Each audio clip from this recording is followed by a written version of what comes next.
Hallelujah production house present रूह की बारिश चैनल।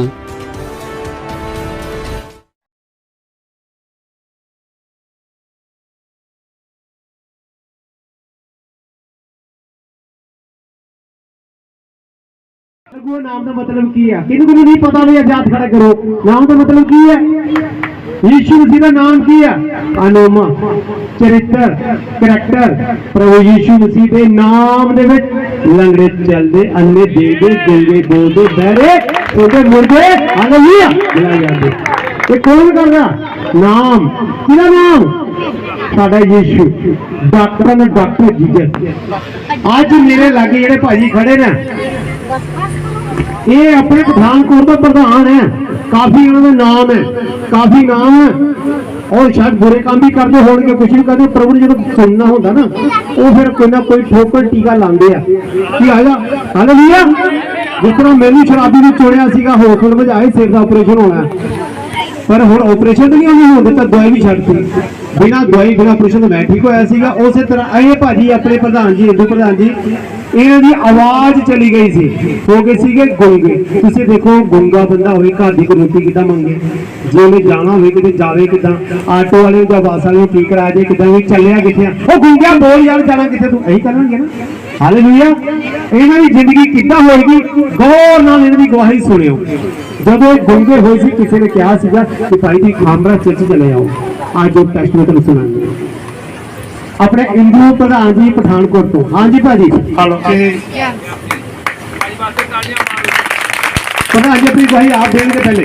हाँ जी प्रधान जी की होया दोनों मैं 2 साल पहले की गल सन 19 की गल 18 च मेरे कोई प्रॉब्लम सी मैं घर की बेटे की मैनू कोई यहो जिहा होया चक्कर मेरे यकदम मेरी आवाज जो रात में सुता सवेरे मैं बोला मेरे को बोलिया नहीं गया आवाज बंद हो गई आवाज बिल्कुल बंद हो गई। मैं बहुत सारे डॉक्टर पठानकोट अमृतसर गुरदासपुर जलंधर जम्मू मैंने जिस जिथे किसी ने कहा मैं उत्थे जाता रहा मेरे को बोलिया जाना नहीं सी भी सही मेरे नाल जाती रही चलो जी किस तरह कितने चलो कभी आराम आएगा। फिर डॉक्टर ने कहता है किसी स्कैन कराओ ये कराओ वो कराओ जो जो मैं किसी ने कहा मैं कराता रहा लेकिन मैंने कोई फर्क नहीं पिया। डॉक्टर ने मैंने कहता थोड़ी नाल है ना अंदर फेफड़े वाली वो बंद हो चुकी है वो हम तुम बोल नहीं सकते जिथे मर्जी चले जाओ तुम नहीं बोल सकते। डॉक्टर ने जवाब देता सी मैं परेशान हो गया बहुत ज्यादा। एवं ही मेरी एक कुड़ी सी छोटी वो शादी थी कुआरी सी मैं घर आके रोया बड़ा देखे मेरी बेटी रह गई किदा होएगा कल मैं तो कारोबार मेरा खत्म हो गया मैं बोल नहीं सकता कुड़ी मैं किदा कल ब्याहांगा घर की करनी चिंता ना करो तुम ठीक हो जाओगे मैं किदा ठीक होवांगा। मैं डॉक्टर ने जवाब देता एक लड़की थी मेरी अमृतसर में कहती डैडी घबराओ तुम खामा चर्च जाओ उत्थे ठीक हो जाओगे। मैं नहीं जाना चाहूंगा मैं किसी को नहीं मनता। ਤੁਹਾਡੀ बेटी ने दसया ਤੁਹਾਨੂੰ हाँ मेरी अमृतसर बेटी दो ने दसया खामरा चर्च जान ले फिर की होया मैं नहीं जाना चाहूंगा। मैं जो डॉक्टर जवाब देता तो उत्थे की है कुछ भी नहीं होते। हालेलुया मैं चलो धीआं का कहना मनना पैंदा उन्होंने मैंने जबरदस्ती की मेरी पिछले नाल गई मैं पहली बार गया मैं देखा उत्थे एक स्क्रीन लगी दी है स्क्रीन लगी दी तो तेन की बैठे है मैं भी बैठ गया जाकर देखा नहीं मैं सामने हाथ च बैठ गया पापा जी दे मैं बैठ गया उत्थे मैं देखा मैं कहा यार स्क्रीन चलती पई है मैं कितों ठीक होना ते ना ते कोई डॉक्टर है ते ना कुछ है ते मैं जिदा मेरी भैन बैठी मेरी बेटी भी बैठी भी है उत्थे सारे लोग बैठे थे मैं भी लागे पिछे बैठा सी वो बोल नहीं सकता मेरी घर की कहते जनानी कहते की गल है भरा जी कहते इन्हों की आवाज बंद हो 2 साल हो गया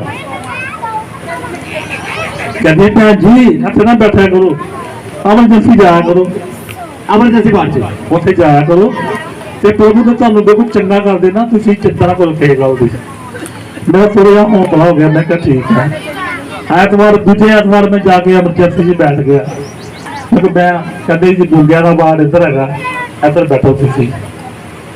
ਤੇ ਮੈਂ ਬੈਠ ਗਿਆ। 2 ਵਾਰੀ ਮੇਰੀ ਮਿਸਜ ਮੇਰੇ ਨਾਲ ਗਈ। ਉਸ ਤੋਂ ਬਾਅਦ ਉਹਨਾਂ ਦਾ ਕੰਮ ਇਹੋ ਜਿਹਾ ਹੈਗਾ ਕਿ ਉਹ ਡਾਕਟਰ ਲਾਈਨ ਦੇ ਵਿੱਚ ਆ, ਨਹੀਂ ਮਤਲਬ ਜ਼ਿਆਦਾ ਟਾਈਮ ਕੱਢ ਸਕਦੇ ਤੇ ਡੇਲੀ ਕੇਸ ਕਰਦੇ ਹੋ। ਦੂਜੀ ਵਾਰੀ ਕਹਿੰਦੇ ਤੁਸੀਂ ਆਪੇ ਚੱਲ ਜਾਓ ਇਕੱਲੇ ਹੀ। ਕਿੰਨੇ ਐਤਵਾਰ ਗਏ ਤੁਸੀਂ? ਮੈਂ 4 ਐਤਵਾਰ ਗਿਆ। 4 ਐਤਵਾਰ ਗਏ। ਮੈਂ ਟ੍ਰੇਨ 'ਚ ਬੈਠ ਗਿਆ। ਮੈਂ ਦੇਖਦਾ ਰਿਹਾ ਉੱਥੇ ਖਲੋ ਕੇ, ਯਾਰ ਖਾਮੜੇ ਨੂੰ ਕਿਹੜਾ ਆਟੋ ਜਾਵਾਂ। ਬੋਲਿਆ ਤੇ ਮੇਰੇ ਕੋਲ ਜਾਂਦਾ ਨਹੀਂ ਸੀ। ਉੱਥੇ ਆਟੋ ਕਹਿੰਦੇ ਖਾਮੜਾ ਮੈਂ ਵਿੱਚ ਬੈਠ ਗਿਆ ਉਹਦੇ। ਉੱਥੇ ਜਾ ਕੇ ਮੈਂ ਐਮਰਜੈਂਸੀ 'ਚ ਬੈਠ ਗਿਆ। 4 ਐਤਵਾਰ ਮੈਂ ਏਦਾਂ ਹੀ ਜਾਂਦਾ ਰਿਹਾ। ਮੈਂ ਬੋਲਿਆ ਮੇਰੇ ਕੋਲ ਜਾਂਦਾ ਨਹੀਂ ਸੀ। ਤੇ ਵਾਪਸ ਜਦੋਂ ਮਾਣਾ ਮੈਨੂੰ ਬੜੀ ਪ੍ਰੋਬਲਮ ਹੋਣੀ। ਮਾਤਾ ਨੂੰ ਕਹਿਣਾ ਯਾਰ ਮੈਂ ਆਪਣੀ ਭਾਸ਼ਾ ਵਿੱਚ ਇਸ਼ਾਰਾ ਕਰਨਾ। ਕਿੱਥੇ ਮੈਂ ਕਿੱਥੇ ਜਾਣਾ, ਕਿੱਥੇ ਚੱਲ ਚੜਦੇ ਹੋ। ਪਰ ਬੋਲਿਆ ਜਾਂਦਾ ਨਹੀਂ, ਐਵੇਂ ਰੌਲਾ ਪਾਈ ਜਾਂਦਾ ਪੂਰਾ। ਆ ਜ਼ਿੰਦਗੀ ਸੀ। ਐਵੇਂ ਰੌਲਾ ਪਾਈ ਜਾਂਦਾ ਪੂਰਾ। ਕਹਿੰਦਾ ਚੱਲ ਪਿੱਛੇ ਹੋ ਜਾ। ਮੈਂ ਇੱਕ ਬੰਦਾ ਕਹਿੰਦਾ ਇਹ ਭਾਈ ਕਿੱਥੇ ਜਾਣਾ। ਮੈਂ ਕਿਹਾ ਯਾਰ ਕੀਤਾ, ਮੈਂ ਆਵਾਂ ਕੀਤਾ। ਕਹਿੰਦਾ ਸਟੇਸ਼ਨ ਤੇ। ਮੈਂ ਕਿਹਾ ਆਓ। ਮੈਂ ਸਟੇਸ਼ਨ ਤੇ ਕਿਹਾ, ਉਹ ਮੈਨੂੰ ਲੈ ਗਿਆ ਦੂਜੇ ਪਾਸੇ ਬਾਹਰਲੇ ਪਾਸੇ। ਰਾਮਾ ਮੰਡੀ ਸਟੇਸ਼ਨ ਲੱਗ ਗਿਆ, ਦੂਜੇ ਸਟੇਸ਼ਨ ਤੇ ਲੱਗ ਗਿਆ। ਹੁਣ ਗੁੰਗਾ ਵਿਚਾਰਾ ਕੀ ਕਰੇ ਉੱਥੇ? ਮੈਂ ਕੀ ਕਰਾਂ। ਮੈਂ ਫਿਰ ਹੁਣ ਦੂਜੇ ਬੰਦੇ ਕਿਹਾ ਮੈਂ ਯਾਰ ਉੱਥੇ ਹੀ ਆਵਾਂ ਦੂਜੇ ਲੋਕਲ ਪਠਾਨਕੋਟ ਸਟੇਸ਼ਨ ਤੇ ਜਦੋਂ ਜਾਂਦੀ ਗੱਡੀਆਂ। ਆਪਾਂ ਇਸ਼ਾਰਾ ਹੀ ਕੀਤਾ ਵਿਚਾਰਿਆਂ ਨੂੰ। ਚਲੋ ਕੁਛ ਜ਼ਿੰਦਗੀ ਵਿੱਚ ਬੰਦੇ ਚੰਗੇ ਵੀ ਮਿਲ ਜਾਂਦੇ ਆ ਤੇ ਮਾੜੇ ਵੀ ਮਿਲ ਜਾਂਦੇ ਆ। ਉਹਨਾਂ ਨੇ ਮੈਨੂੰ ਉੱਥੇ ਭੇਜਿਆ 5-6 ਵਾਰੀ। ਫਿਰ ਮੈਨੂੰ ਪਾਪਾ ਜੀ ਦਾ ਸੁਪਨਾ ਆਇਆ ਕਿ ਵੀਰਵਾਰ ਨੂੰ ਜਿਹੜੇ ਮੰਨ ਲਓ ਡਬਲ ਮੀਟਿੰਗ ਹੁੰਦੀ ਹੈ, ਉਹਦੇ ਵਿੱਚ ਟੇਕ ਹੁੰਦੀ ਆ, ਸਭ ਕੁਝ ਹੁੰਦਾ ਕਿ ਤੁਸੀਂ ਉੱਥੇ ਪੁੱਜਣਾ ਹੈ। ਮੈਂ ਨਾਈਟ ਸੂਟ ਪਾਇਆ ਸੀ, ਪਜਾਮਾ ਕਮੀਜ਼ ਏਦਾਂ ਹੀ ਨਾਈਟ ਸੂਟ ਲਾ ਕੇ ਪਾਪਾ ਸੌਂਦੇ ਆ ਨਾ ਘਰ 'ਚ। ਮੈਂ ਘਰ ਦੀ ਕੋਈ ਗੱਲ ਨਹੀਂ ਕੀਤੀ। ਮੇਰੇ ਕੋਲ 100-200 ਰੁਪਇਆ ਸੀ, ਮੈਂ ਉਹ ਜੇਬੇ 'ਚ ਪਾਇਆ। ਸਵੇਰੇ ਮੈਂ ਉੱਠਿਆ, ਨਾਤਾ ਤੇ ਕੋਈ ਪਾਇਆ ਪਜਾਮਾ ਤੇ ਮੈਂ ਟ੍ਰੇਨ ਦੇ ਵਿੱਚ ਬੈਠ ਗਿਆ ਪਠਾਨਕੋਟ ਤੋਂ। ਬੈਠ ਕੇ ਉੱਥੇ ਮੈਂ ਚਲਾ ਗਿਆ। ਉਹਨੇ ਵੀਰਵਾਰ ਸੀ। ਪਾਪਾ ਜੀ ਨੇ ਮਤਲਬ ਬੋਲੇ ਆ ਕੇ ਉਹ ਸਾਰੇ ਚੰਗੇ ਹੋਣਗੇ, ਗੁੰਗੇ 'ਚ ਬੋਲਣਗੇ, ਲੰਗੜੇ ਚੱਲਣਗੇ, ਬਿਮਾਰੀਆਂ ਜਿਹੜੀਆਂ ਕਿਸੇ ਨੂੰ ਕਿਡਨੀ ਪ੍ਰੋਬਲਮ ਹੈ ਉਹ ਠੀਕ ਹੋਣਗੇ, ਸਾਰੇ ਮਰੀਜ਼ ਠੀਕ ਹੋਣਗੇ, ਕੰਨਾਂ ਦੇ ਹੋਣਗੇ, ਅੱਖਾਂ ਦੇ ਲੋਕੀ ਠੀਕ ਹੋਣਗੇ। ਮੈਂ ਉੱਥੇ ਬੈਠਾ ਰਿਹਾ। ਤੁਸੀਂ ਰਿਸੀਵ ਕਰਦੇ ਸੀਗੇ? ਮੈਂ ਰਿਸੀਵ ਕਰਦੇ। ਮੈਂ ਨਹੀਂ ਕਿਹਾ ਹੱਥ ਵਿੱਚ ਬੈਠਾ ਹੋਣਾ ਨਹੀਂ ਜੀ ਕਿ ਮੈਂ ਪੂਰਾ ਸੁਣ ਕੇ ਫੇਰ ਹੀ ਜਾਣਾ। ਮੈਂ ਤੇ ਪਤੇ ਬਾਅਦ ਚੱਲ ਜਾਂਦੇ ਉੱਠ ਕੇ ਨਾ। ਅਜੇ ਬਹਿ ਗਿਆ 9 ਵਜੇ ਤੇ ਮੈਂ 4 ਵਜੇ ਉੱਠਦਾ ਸੀ। ਤੁਸੀਂ ਉਹਨੂੰ ਇੱਕ ਦਿਨ ਗਏ ਸੀ, ਉਦੋਂ ਤੂੰ ਦੇਖਿਆ? ਹਾਂ ਮੈਂ ਦੇਖਿਆ। ਮੇਰੇ ਜਿੰਨੇ ਵੀ ਉੱਥੇ ਵਲੰਟੀਅਰ ਹੈ, ਜੋ ਵੀ ਪਾਠ ਹੈ, ਮੇਰੇ ਬਹੁਤ ਜ਼ਿਆਦਾ ਫੈਨ ਹੈ। ਉੱਥੋਂ ਵੀ ਭੈਣ ਜੀਆਂ ਮੇਰੀਆਂ ਕੀ ਬੇਟੀਆਂ, ਹੋਇਆ ਉੱਥੇ? ਮੇਰੀਆਂ ਭੈਣ ਜੀਆਂ ਸਾਰੀਆਂ ਮੈਨੂੰ ਉੱਥੇ ਬਹੁਤ ਪਿਆਰ ਕਰਦੀਆਂ। ਉਹਨਾਂ ਨੂੰ ਮੈਂ ਬਹੁਤ ਪਿਆਰ ਕਰਨਾ। ਫਿਰ ਜਦੋਂ ਵੀਰਵਾਰ ਮੰਨ ਲਓ ਟੇਕ ਕੀਤੀ, ਮੈਂ ਉਦੋਂ ਮੇਰੇ ਟ੍ਰੇਨ ਦਾ ਟਾਈਮ ਹੋ ਗਿਆ। ਮੈਂ ਦੇਖਿਆ ਚੱਲ ਪਏ ਆਪਾਂ। ਮੈਂ ਟਿਕਟ ਲਈ ਵਿੱਚ ਬਹਿ ਗਿਆ। ਮਕੇਰੀਆਂ ਮੈਂ ਆਇਆ, ਮੇਰੀ ਆਵਾਜ਼ ਠੀਕ ਹੋ ਗਈ ਮਾੜੀ ਮੋਟੀ। ਆਇਲ ਲਗਾਇਆ ਸੀਗਾ? ਕੀ ਹੋਇਆ ਸੀਗਾ ਤੁਹਾਡੇ? ਸਪਰੇਅ ਕੀਤੀ ਸੀ ਆਇਲ ਦੀ ਸਪਰੇਅ ਕੀਤੀ ਜੁਰਮਾਨਾ ਲਈ, ਜਿੱਦਾਂ ਸਾਡੇ ਸੋਢੀ ਸਾਹਿਬ प्रभु दे पवित्र लहू की बारिश की सी। बोलो हालेलुया। ਹਾਲੇਲੂਇਆ। ਜਿੱਦਾਂ ਸਾਡੇ ਸੋਢੀ ਸਾਹਿਬ ਪ੍ਰੇ ਕਰਦੇ ਆ, ਆਇਲ ਮਾਰਦੇ ਆ। ਮੈਨੂੰ ਇੱਥੇ ਉਹਨਾਂ ਦੇ ਪਾਸਟਰ ਨੇ ਮੈਨੂੰ ਆਇਲ ਮਾਰਿਆ, ਮੇਰੇ ਤੇ ਸਿਰ ਤੇ ਮਾਰਿਆ, ਮੈਂ ਛਾਤੀ ਤੇ ਲਗਾਇਆ, ਮੈਂ ਗਲੇ ਤੇ ਲਗਾਇਆ। ਮੈਂ ਚੁੱਪ ਕੇ ਆ ਕੇ ਬੈਠ ਗਿਆ ਟਿਕਟ ਲਈ। ਮੈਂ ਬਹਿ ਗਏ। ਮੈਂ ਕਿਹੜੀਆਂ ਲਾਗੇ ਮਾਇਆ ਮੋਬਾਈਲ। ਮੈਂ ਤਾਂ ਕਹਿੰਦਾ ਸੀ ਮੋਬਾਈਲ, ਲੋਕੀ ਕਹਿੰਦੇ ਮੋਬਾਈਲ ਜੇ ਤੂੰ ਬੋਲਦਾ ਤਾਂ ਮੋਬਾਈਲ ਕੀ ਕਰਨਾ ਹੈ। ਫਿਰ ਮੈਂ ਟਾਈਮ ਦੇਖਦਾ ਸੀ ਕਿ ਗੱਡੀ ਦਾ ਟਾਈਮ ਕਿੰਨਾ। ਮੈਨੂੰ ਗੱਲ ਨਹੀਂ ਹੁੰਦੀ ਮੇਰੇ ਕੋਲ। ਮੋਬਾਈਲ ਮੈਂ ਰੱਖਦਾ ਸੀ ਕੋਲ। ਜਦੋਂ ਮੈਂ ਬਕੇਰੀਆਂ ਆਇਆ ਤੇ ਘਰ ਦੀ ਕਹਿੰਦੀ ਵੀ ਪਾਪਾ ਨੇ ਕਿਦੋਂ ਦਿਨ ਵੀ ਚੱਲ ਜਾਣ, ਬੋਲ ਤਾਂ ਸਕਦੇ ਵੀ ਹੋ। ਮੈਂ ਟੈਲੀਫੋਨ ਆਇਆ, ਕਹਿੰਦੀ ਹੈਲੋ। ਮੈਂ ਹਾਂ। ਕਿੱਥੇ ਹੋ ਤੁਸੀਂ? ਮੈਂ ਕਿਹਾ ਮੈਂ ਬਕੇਰੀਆਂ। ਤੁਸੀਂ ਕੌਣ ਬੋਲਦੇ ਪਏ ਹੋ? ਹਾਲੇਲੂਇਆ। ਮੈਂ ਕਹਿੰਦਾ ਹੋਇਆ ਕੀ ਇਹਨਾਂ ਨੇ ਫੋਨ ਰੱਖਿਆ। ਕਈ ਵਾਰੀ ਹੁੰਦਾ ਨਾ ਘਰ ਦਾ ਕੋਈ ਫੋਨ ਕਰ ਲੈਂਦਾ, ਚੱਕ ਲੈਣਾ। ਗੁੰਗਾ ਨਹੀਂ ਬੋਲਦਾ, ਪਤਾ ਲੱਗ ਜੇ ਹਾਂ ਜੀ ਮੇਰੇ ਬੰਦੇ ਨੇ ਹੋ ਚੱਕਿਆ। ਹਾਂ ਗੁੰਗਾ ਨਹੀਂ ਬੋਲਦਾ, ਕੋਈ ਗੱਲ ਨਹੀਂ, ਇੱਥੇ ਆ, ਠੀਕ ਹੈ। ਫਿਰ ਉਹ ਜਦੋਂ ਫੋਨ ਕੀਤਾ, ਮੈਂ ਹੈਲੋ ਕੀਤਾ ਤੇ ਘਰ ਦੀ ਪਰੇਸ਼ਾਨ ਹੋ ਗਈ। ਹੈ ਉਹ ਕੌਣ ਬੋਲਣ ਡਿਆ? ਕੋਈ ਕਰੀ ਮੈਂ ਬੋਲਣ ਡਿਆ। ਕਹਿੰਦੀ ਤੂੰ ਤਾਂ ਗੁੰਗਾ ਬੋਲ ਕੇ ਬੋਲਿਆ। ਹਾਲੇਲੂਇਆ। ਇਹ ਪ੍ਰਭੂ ਦੀ ਮਹਿਮਾ। ਜਦੋਂ ਫਿਰ ਹੋਇਆ ਘਰ ਦੇ ਕੀ ਕਹਿੰਦੇ ਫਿਰ? ਮੈਂ ਕਿਹਾ ਮੈਂ ਬੋਲ ਰਿਹਾ ਤੇਰੇ ਘਰ ਵਾਲਾ। ਹਾਲੇਲੂਇਆ। ਕਹਿੰਦੀ ਨਹੀਂ ਝੂਠਾ ਤੂੰ। ਉਹ ਝੂਠਾ ਉਹ ਹੈ ਕੋਈ ਤੂੰ। ਮੈਂ ਕਿਹਾ ਨਹੀਂ ਮੈਂ ਬੋਲ ਰਿਹਾ। ਮੈਂ ਕਿਹਾ ਮੈਂ ਪ੍ਰਭੂ ਨੇ ਮੈਨੂੰ ਬਲੈਸ ਕਰ ਦਿੱਤਾ ਅੱਜ, ਮੈਨੂੰ ਚੰਗਾਈ ਦੇ ਦਿੱਤੀ ਹੈ। ਮੈਂ ਚੰਗਾ ਹੋ ਗਿਆ ਪ੍ਰਭੂ ਦੇ ਮਹਿਮਾ ਵਿੱਚ ਆ ਕੇ। ਹੋਇਆ ਕੀ? ਆਇਲ ਨਾਲ ਪ੍ਰਾਰਥਨਾ ਹੋਈ। और मैं मेरी बुआई उत्थे हुई है पिछले महीने की 15 तरीक को पूरे हिंदुस्तान में पूरे पंजाब में देखा, बाहर के मुल्कों देखा। और मेरी गवाही ऐसी वधिया हुई है कि दुनिया जिन्होंने नहीं मनते लोग उसमें मनो। मैं हिंदू परिवार के विच हां, ठीक है, मैं नहीं मनता। अज मैं सारे बंदों की गल कहना चाहना कि प्रभु वर्गी रब कोई नहीं है। तो डॉक्टर का डॉक्टर है, डॉक्टर का डॉक्टर है। अज साडे इस इलाके के ਜਿਹੜੇ MLA साहब ने, साडे बाजवा साहब मेरे काफ़ी क्लोज है। पठानकोट तो मैं कौंसल रह चुका 2-3 बारी, तो काफ़ी मेरे उन्होंने जान पहचान है। मैं शुरू तो नहीं करी इस गल्लां नूं मन्निया जो अज मैं कर रहा।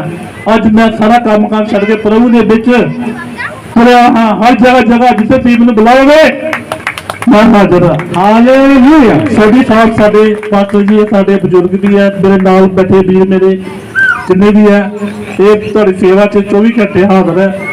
जिथे बुलाओगे प्रार्थना पास पकाणगे। सानू जैमसी भी सारे जैमसी अड़े रहो, खड़े रहो, विश्वास रखो। अज तो यह सोचो मैं पहली बार मैं ठीक नहीं, ये नहीं कहना। जिन्ने बारी तुम जाओगे प्रभु ने जो तुम चुनना उदो ही चुन लेना। कई पहली बार चाहते उदो ठीक हो जाती है। मेरा देखो लोग 10-10 साल नहीं ठीक हुए। मैं 4 ऐतवार एक 20 बार गया तो प्रभु ने चुन लिया। सच्चे मन नाल सेवा कर रहे हैं, सच्चे मन नाल विश्वास नाल जाओ कि मैनू की ठीक करना। घर की कोई गरीबी है, जो घर के दुख दर्द है प्रभु ठीक करेगा। तुहाडे विश्वास उत्ते विश्वास रखो। मैं एक बेनती करांगा घर के परिवार को थोड़ा जिहा मैं एंटर किया अज सोडी साहब जी। मैं देखा कि हमारे प्रभु की जी फोटो है इन्होंने मतलब बहुत चंगी जगह नहीं लाई थी।